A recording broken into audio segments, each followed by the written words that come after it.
instead of complaining about what's not happening, look at what's within your control to change. Okay. And that's a big one.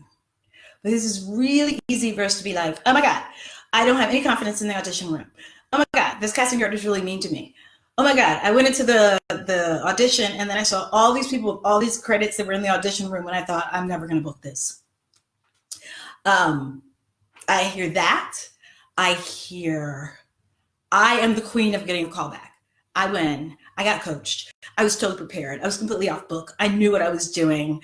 I came in and I thought I did really great work, and then I got a call back and then nothing happened, which would be fine if I had booked, but I always get callbacks.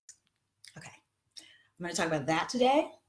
And the other thing I'm going to talk about is when you feel as if the industry is not writing roles for you, or if they are writing roles for you, they're not taking a chance on you understand that role, but you don't look like their idea of that role.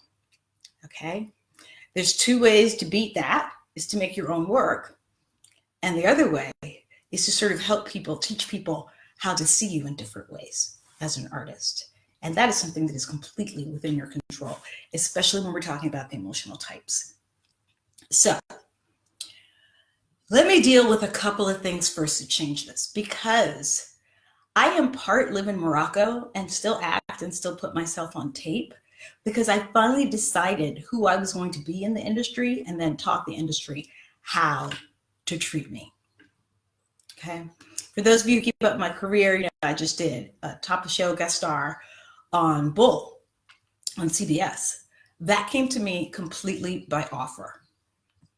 I did not audition. The director for NCIS, Dennis Smith, saw my reel. He watched my TED Talk and he made an offer. It is the most screen time I've had and the most money I've ever made.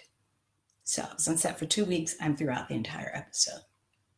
That happened without an audition. Okay.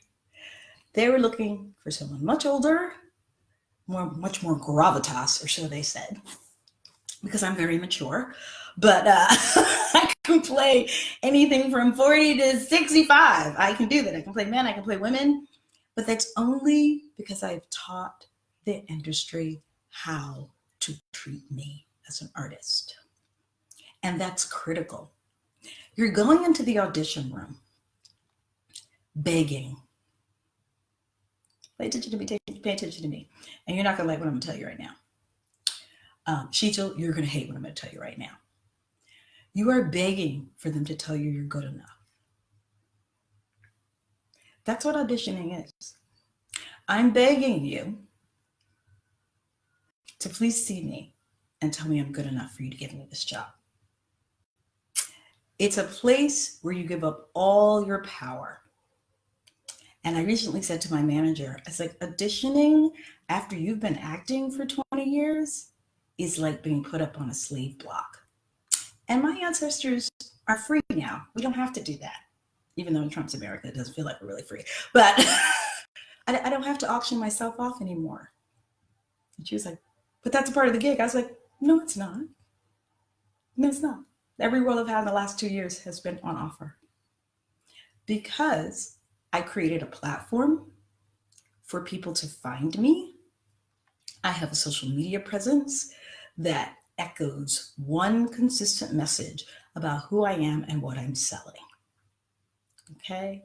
Anybody, anytime, anywhere in the world can click my name on Google and find my 4 major emotional types being displayed for them in sequence.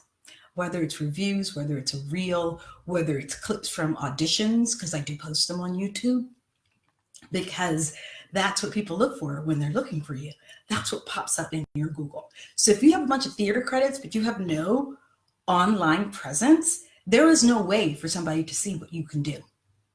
Now, proof positive of this is that my play Good Bright Alley, which I raised $100,000 for back in 2014, that was, and then produced 2 workshops of it at New York Theater Workshop. There were amazing actors I wanted. We hired a casting director who's a big TV film casting director. Hi, Valerie. And it was Eve Battaglia, and I was like, Eve, okay, my God. And Jessica Blank was directing. I was like, oh, Eve, and she, of course, gave me all these movie star names. I was like, but I know theater actors that are amazing, right? And the casting director is like, where are their reels?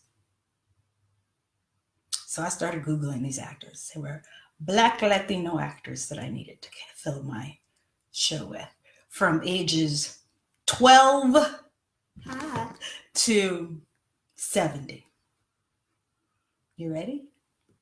I think maybe 4 people in a search list of 60 people actually had any kind of tape online for this casting director and this director to look at. So that left me in the casting room fighting with my director and my casting director to say, this person can do this. I've seen them on stage, and they're like, but they have no tape. We have no idea of knowing what they do. Okay? Theater is no longer where people go to find talent. They turn on the TV. They turn on YouTube. They Google the person's name and tape comes up. So if you're a theater actor and there's no tape on you, you don't really want to work. That's the first thing. That should be your first priority.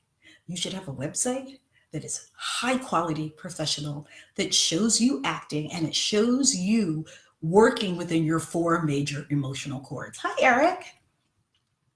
If you don't have that, if you have a couple of clips from some indie movie you made in which you say nothing, but you look really pretty, if you have clips and you're a brilliant actor and you've been working in Spanish, but you want to move into English and all of your tape is in Spanish, you don't really want to work. You don't. You don't. We live in a film and TV decade, like century, right? It takes nothing to have tape. There's YouTube.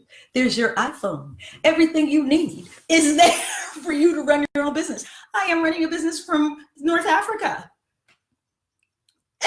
You know? So you have so much power that's not being used.